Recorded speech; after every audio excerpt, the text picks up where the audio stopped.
এটা গুরুত্বপূর্ণ হচ্ছে ভোলা বরিশাল সংশোধনীতে। ভোলা বরিশালের খুব লম্বা সেতু, এটা ছোটখাটো সেতু না, এটা পদ্মা সেতুর চেয়ে বড় হবে। তো এটা নির্মাণের ব্যাপারে আমাদের ফিজিবিলিটি স্টাডির কাজ আমরা অনেকটাই করেছি। তবে সমস্যা হচ্ছে যে এখানে অনেক টাকার দরকার। বর্তমান বিশ্ব পরিস্থিতিতে যে সংকট অর্থনীতিতে, তার প্রতিক্রিয়া আমাদের এখানেও অবশ্য বর্তেছে। এই অবস্থায় আমরা চেষ্টা করছি ERDর মাধ্যমে ফান্ড জোগাড় করতে। ফান্ডিং হলে এই সেতুটিও খুব প্রয়োজনীয়, আমরা করতে আগ্রহী। আর মাননীয় সংসদ সদস্য যে প্রস্তাব করেছেন, তিনি হয়তো ভালো করে জানেন না যে এর নির্মাণ প্রক্রিয়া শেষ পর্যায়ে।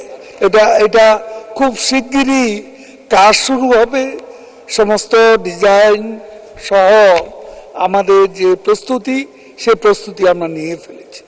শীঘ্রই ব্রিজ নির্মাণের পরবর্তী কার্যক্রম আমরা গ্রহণ করব।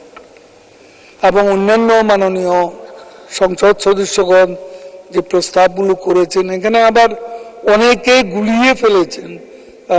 যিনি প্রস্তাব করেছেন আমাদের মাননীয় সংসদ সদস্য অনুপম শাহজাহান জয়, তিনিও আবার 4 লেনের রাস্তা নিয়ে এসেছেন, ব্রিজের সাথে আবার 4 লেনের রাস্তা যুক্ত করে ফেলেছেন।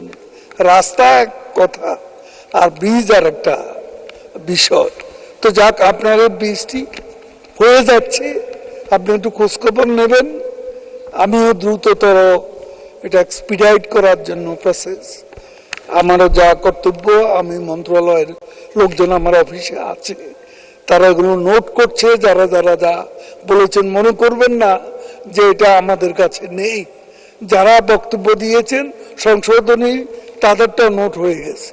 এটা কালকে আগামী রোববার মন্ত্রণালয়ে উপস্থাপন করবে।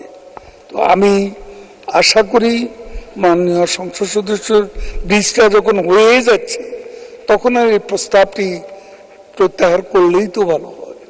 আমি তাকে অনুরোধ করছি প্রস্তাবটি প্রত্যাহার করা।